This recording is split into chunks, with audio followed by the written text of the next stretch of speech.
guys find yourself in after a bit of a shortened day? Yeah, we're in very good position. Obviously 3 down at the end of play, and yeah, hopefully we can make the most of that going into tomorrow. What were conditions like out there? How was the pitch playing? Yeah, it was a good pitch. When I first went in, I felt like the bounce was fairly steep, but then it started to get a little bit lower and slower, and yeah, it just generally feels like a good wicket out there. What about the challenges that you faced from the Australian bowlers today, particularly that period after lunch when they tried to go short? Yeah, it's obviously a ploy which has been used against me my whole career. So I've experienced it a lot so far, and yeah, I'm expecting to experience it a lot in the future. So I thought I played it all right. I could have played it better at times, and yeah, it didn't feel amazing today, but on another day it'll feel a hell of a lot better. So happily that I just got through it, and yeah, like I said, take that momentum forward to tomorrow. What do you make of some of the plans that they do have for you? I mean, the folks did a long off almost from the moment that you've been walking out to the middle, all the way through the series. Is that a different challenge? You have to change the way that you play? I've just got to be a little bit more patient and take my ones here and there, and thankfully I did that today. I did that in a couple of the other innings as well. So yeah, that's something I've got to think about going forward and put that into my game, and yeah, look to try and be a little bit more patient at times. And like I said a couple of weeks ago, absorb the pressure, and whether that's taking my ones instead of trying to hit boundaries, then so be it. But yeah, it's obviously worked this series because I haven't scored as many runs as I'd have liked. Does it come naturally, that patience? You know, or is it something you've had to learn over the course of the series because of the plans that they've had for you? It's just about staying in my own bubble, really, and not getting too far ahead. And like I've said millions of times before, just trying to stay in the moment as much as possible. And just finally, how do you see, I don't know, that pitch progressing over the next few days? Do you think it'll break up? Do you think it'll be an advantage for you guys to bowl on that? Absolutely no idea. Nobody ever knows what they're talking about when it comes to wickets apart from the groundsman, so we'll have to just see. It depends on the weather, obviously. If it cracks the flags the next few days, then it might break up and it might spin towards the back end of the game, but there's a decent layer of grass on it, so yeah, it's fairly true at the minute. And yeah, like I said, hopefully we can use this platform today to go on forward in the rest of the game. Okay, we'll start on our right side of Barrett, and then Vish, and then Will. Yeah, just about the series you've had, I mean, just what has it been like to just adapt to different conditions on the first tour of Australia? And how important is it that you cap it off with a big score, because you will be back here many more times? Yeah, it's been a frustrating series. I've been in double figures every innings bar one, and that's what I've done so well in my career. I've managed to go on and get big scores. It just hasn't happened this series, and there's obviously been periods where I've played them slightly differently, and yeah, it's all part of the learning curve.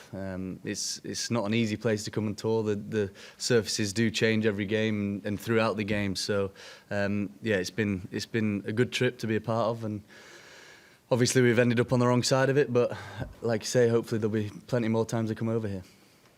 Vish, go ahead. Harry, you mentioned that it felt a bit off today in terms of you playing against a short ball. You obviously still got out, but what was feeling off exactly? I just didn't feel like I was getting on top of the ball, so that's why I tried to start hitting it for 6 every ball. That leads it nicely to my next question. How differently do you need to play here when you're trying to hit it for a boundary? Because it feels like, you know, you spoke about, well, you and other players have spoken before the series about how big it is square, and you know, the 6 you hit was that a bit more diagonal, a bit more over your shoulder, which is a shorter hit. How naturally does that kind of pull shot come to you? Yeah, I play it a lot in white ball cricket, and like I said, I just didn't feel like I was getting on top of the ball as well as I usually do, and the wind was obviously going that way, so I just felt like everything sped up for me. My hands and everything were coming through quicker when I started trying to go aerial, and yeah, if I get a little bit of bat on ball, then it's most of the time it's going to go for 6. Will? What were the conversations with the umpires when you first went off? Was that bad light? Did they think the rain was coming in, and did you kind of think you were going to get back on at the end of the day there? No, I could hardly see the ball when I was batting at the end. So yeah, me and Ruti just said to them, "Look, it's so dark out here." The Aussie boys were saying, "Are we going off?" So yeah, everybody was pretty much in the same boat. It was dark, and then obviously we had that rain, so we were just sat around waiting for it to be called off, really. Simon on this side, and then Ben. Is there much discussion in the dressing room once the match is underway and you're in the middle order pitch and about shot selection, what shots might work, what might not work, how much is moving, how much the ball is moving. You know, is there much assessment, analysis of, you know, match conditions and what percentage types of shots would be good, you know, before you go in?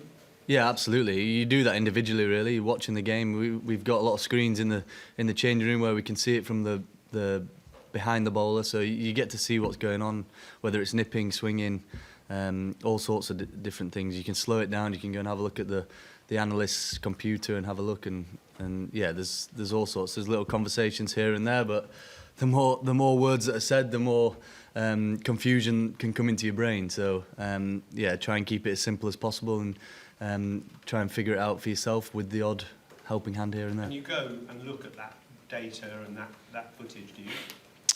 Yeah, I had a look just then when we were off, looking at my personal positions and where I want to be, and yeah, I don't try and think about it too much before I go out to bat. I try and keep it as simple as possible and watch the ball as hard as I can. Dan, and we'll finish with Dan. Right.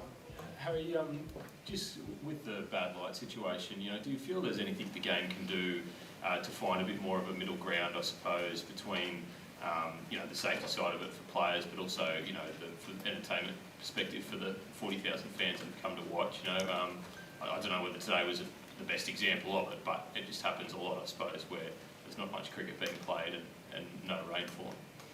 Well, if it wasn't cloudy, then it probably wouldn't have been dark. So it's up to the weather, really. I can't really make a decision on that, and that's well above me. So I have no comment there. Harry, before you came to Australia's tour, did you expect that you'd be facing so little spin bowling overall, and that even in Sydney, Australia wouldn't pick a spinner? Yeah, I was expecting to face a little bit more spin. Something came up on the TV that there's only been 60 overs or something per side this whole series. So yeah, and then in previous years there was 260 overs of spin. So yeah, I was expecting to face a little bit more spin than we have, but their seamers have been outstanding this whole series. They've been relentless, and they've hit the lengths over and over again. So you can see why they've gone with a 5-seam attack this week, 5-6 seam attack, however many they've got in there. Labuschagne as well. Cool. Thanks, everyone. Thank you.